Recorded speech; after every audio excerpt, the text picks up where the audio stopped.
Hey there, welcome to part 4, and oh no, look what's happened. We have poor Cedric and Waddles have been captured again. The bad cat got his friend, the massive robber giant chicken, to stop them on their way out, and he's tied them up again, this time to a smooth pulley using a light inextensible rope, but Waddles is on an inclined plane, and the bad cat thinks that might make it much more challenging for them to be able to escape, because he knows they can escape by working things like the acceleration and the tension out. So if they can work out these two things, then they're going to be able to escape again, hopefully, and avoid the chicken. Now we know mu.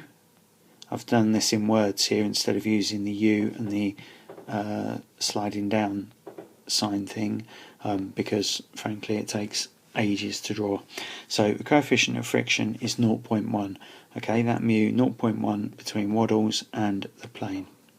Right, so what do we do? Well, first thing we're going to do to help them is resolve perpendicular to the plane.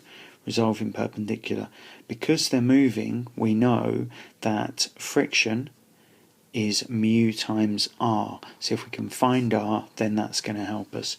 So resolving along this direction perpendicular, we get r equals g cos 30. So the component of this Waddles' weight acting downwards here is g cos 30, because if this is 30, that's 90, that angle's 60, that angle there is 30. So moving through the angle, that component is g cos 30. So we know r is g cos 30. Okay, we've now got that. We know they're moving, so friction is maximised and is equal to mu times r. So here we've got that friction is the 0.1, which is mu, which we said here, times r, which we said here is g cos 30, 9.8 times cos 30. All of that gives us a frictional force of 0.849 newtons. The n is written in invisible ink there at the end. So we now know the frictional force. Because this is over a smooth pulley using a light inextensible rope, it's a connected particle system, we can effectively treat them as one particle accelerating in this direction. Okay.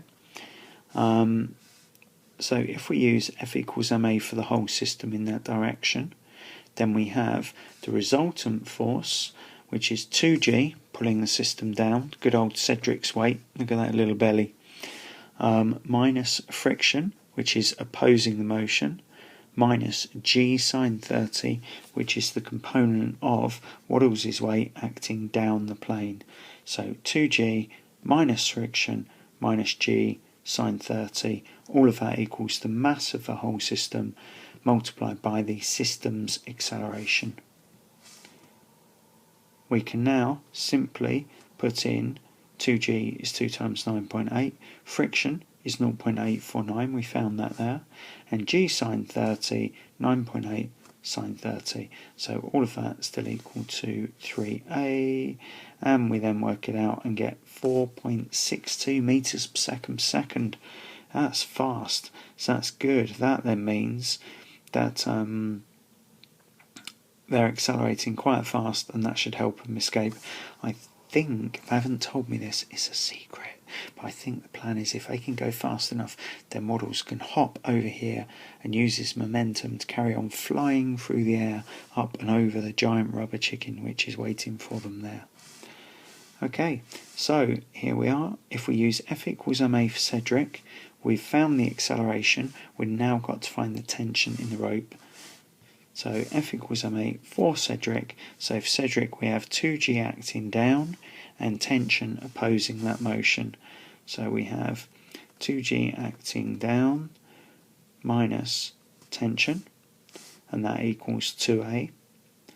Rearrange that to get tension is 2g minus 2a, and then that then means that we end up with this, which is 2 times g minus 2 times the acceleration that we found, and all of that together gives us, what's that grrr, I wonder, gives us 10.36 newtons. So we now know the acceleration of the system and the tension in the rope. It's the bad cat. She's not happy, is she? Not happy at all, I've escaped. Well, let's hope they do finally escape, and I look forward to seeing you in future videos. Goodbye.